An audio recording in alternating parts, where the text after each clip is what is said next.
Just looking into the fire here on this beautiful evening, I was reminded that thing we used to do as kids, where you put your hand to the fire.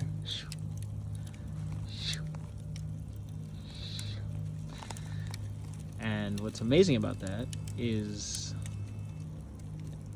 you can feel the heat, you can feel the energy, but there's no material. It'd be different if you put your hand through water. You feel some resistance. Even in the air is a fluid, you feel a little resistance.